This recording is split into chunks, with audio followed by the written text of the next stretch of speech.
Hey there, thanks for watching. My name is Christiana, and this is Well Behaved Wallet, where my mission is to love the life I have while building the life of my dreams. Today, I am here to talk to you about 5 things that I did in 2019 that totally worked for me. So one of these things is super spendy and very extravagant financially, totally worth it, and the other 4 are completely free. So I'll start with the expensive one first, and then I will mention the other 4. So get the expensive one kind of out of the way. This is something that I just started doing in February of this month, and it was at the recommendation of a qualified healthcare professional, and it, again, was a little expensive, a little extravagant, not totally budgeted for at the beginning of the year, but 150% worth it. And that is a membership to my hot yoga studio. So this is something that was suggested to me by a woman that I've been working with for 10 years. And she kind of noticed that I was having a difficulty, but a little bit of, it was a challenge for me to kind of regain my equilibrium momentum personally. And she suggested taking classes, and she just happened to mention a studio that I knew about in town that had a couple different locations.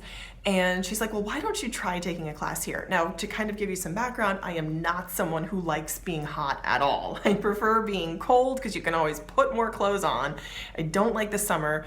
I love the beach and the ocean and like tropical kind of, vacation-y stuff, but I don't enjoy the heat. So when she suggested hot yoga, I was like, you're crazy, it's awful. I took one class 6 years ago and I hated it. I felt like my head was gonna pop off. But she said, I think at this point in your life, it's been 6 years, I think at this point that she thought I would benefit from the intensity of that type of a physical discipline. I was like, you know what? She's been right about things before, and I trusted her, so I gave it a shot. I remember it was the end of February, beginning of March, and I kind of had some flexibility as far as my schedule went, so I went to like a 12 p.m. class in the middle of the afternoon, in the middle of the day. I was able to leave work and go to a class, and I was hooked from then on. And their marketing was set up really well. They allowed me to take 1 week of unlimited classes, and then the marketing the director of the studio kept like texting me, being like, hey, would you like, you can extend for only this much a month. And I was like, sure, let me extend for an unlimited for the month. And then she's like, hey, how have you liked it? Are you interested in doing, signing up for the year? And I was like, absolutely, I'm interested. So I really credit her persistence and her follow through with encouraging me to sign up for unlimited classes monthly for the year. And that's what did it for me. So I pay $99 a month for unlimited classes, and I try to go to at least one class. I have my Saturday morning burn class that I take, I try to take on Saturday without fail.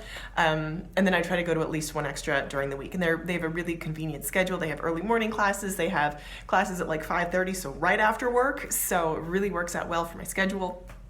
And I've been pretty good about getting in at least 5 classes, so it works out to about $20 a class per month, which for hot yoga is a really, really good deal. And believe it or not, I thought in the winter it would be nicer to go to like a warm studio, and it is, but I almost prefer doing it in the summer because I feel like it's an easier transition into the summer months, because again, I'm not someone that likes being hot. I don't like sweating. I have high blood pressure anyway, so I feel like I tend toward high blood pressure.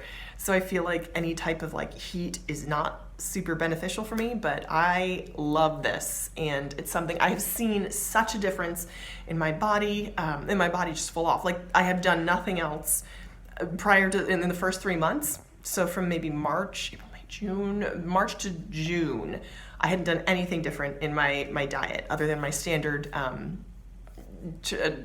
cutoff period of 8 p.m. I'd only done this. This is the only thing I changed in my whole fitness and nutrition routine. And like people were commenting on how I looked different. I was like, hey, I'll take this. So that was definitely encouragement to keep with it. So that's physical. I've seen benefits. I've seen benefits emotionally for sure.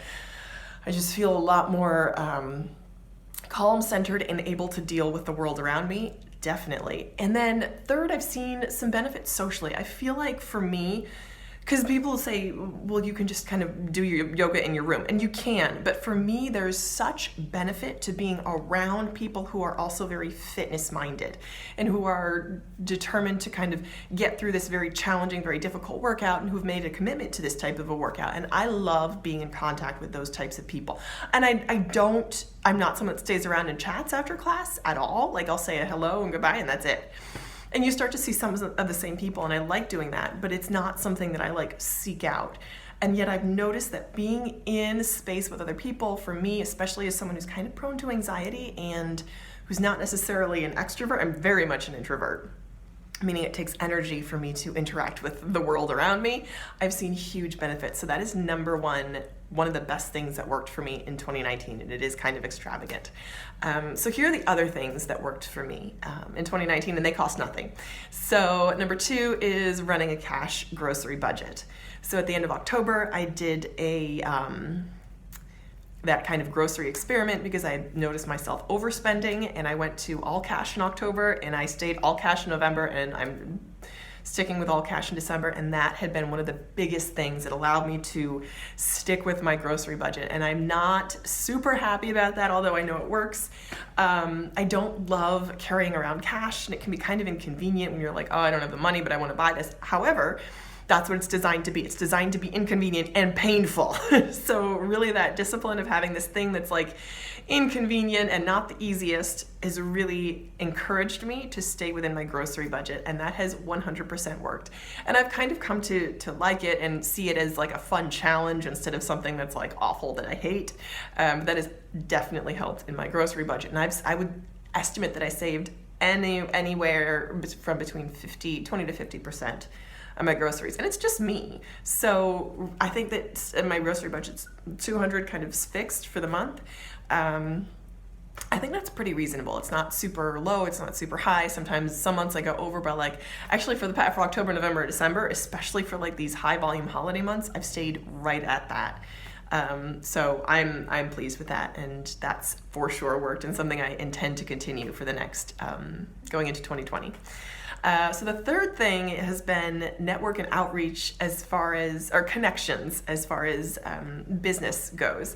And that's really kind of, I am thankful for the influence of other people and other YouTubers. Julia, City Girl Living on a Budget, was just really amazing because she was the one that kind of encouraged me and kind of like not twisted my arm, but she encouraged me to go to FinCon. It is because we were supposed to room together, and she's like, hey, like, you said you'd do this. Where are you? And I'm like, okay, I'm gonna buy my ticket. So that was hands down one of the best things I did. And I kind of lumped that into all the outreach because developing friendships with other YouTubers as well.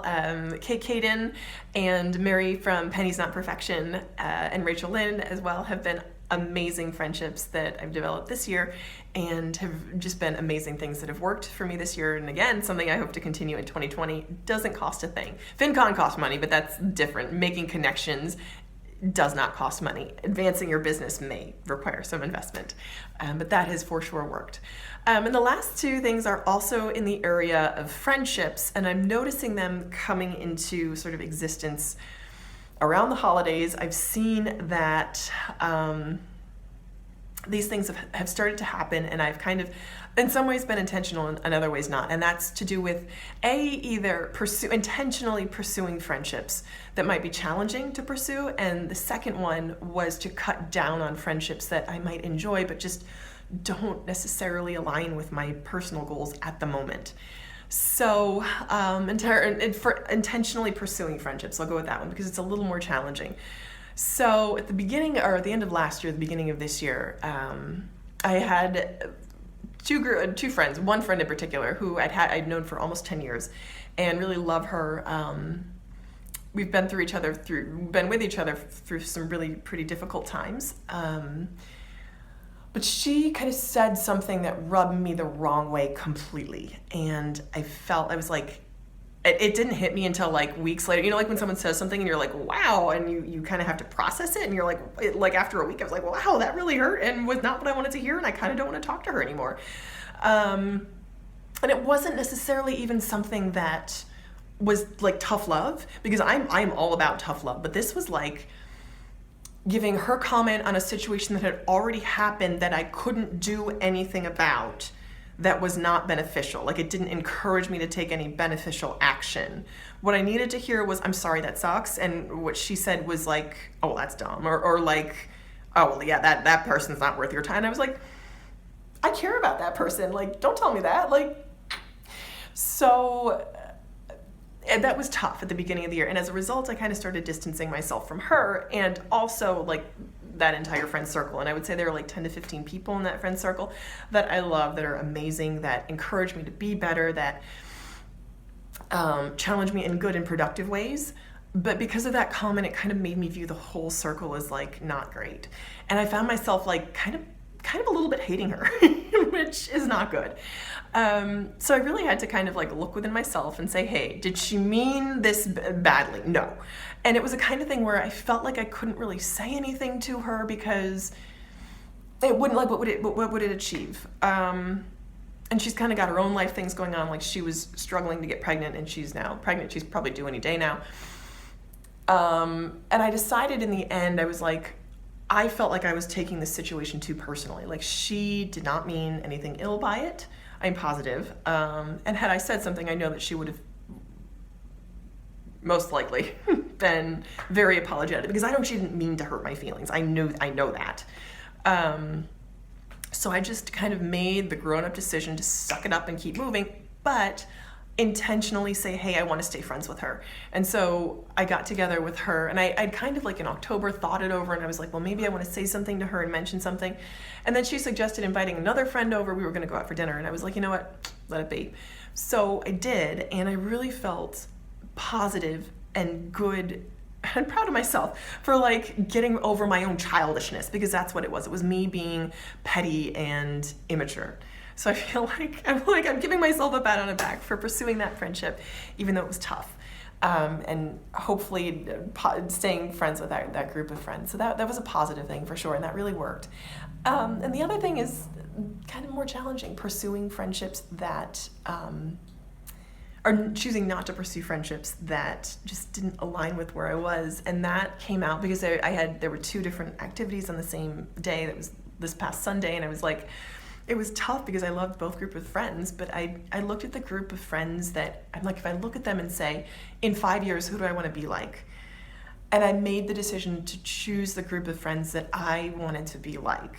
So those are the groups of friends that I hung out with, and I'm keeping in touch with the other group. And I was like, it was a tough choice, but that's how I made that decision. And it was really hard, but I don't regret it. And I feel like it was kind of an intentional, thought out decision. So I aim to show appreciation in other ways, and just throughout the whole year I've really been grateful and so appreciate friendship. I think that was kind of my takeaway from this year, was that friendship can really save you in many ways. It can also be sort of like, it's got its thorns, but the roses are worth it, to be kind of cliche. So those are the 5 things that have worked for me this year, and I hope that's helpful, and I look forward to hoping that you'll keep watching. Bye.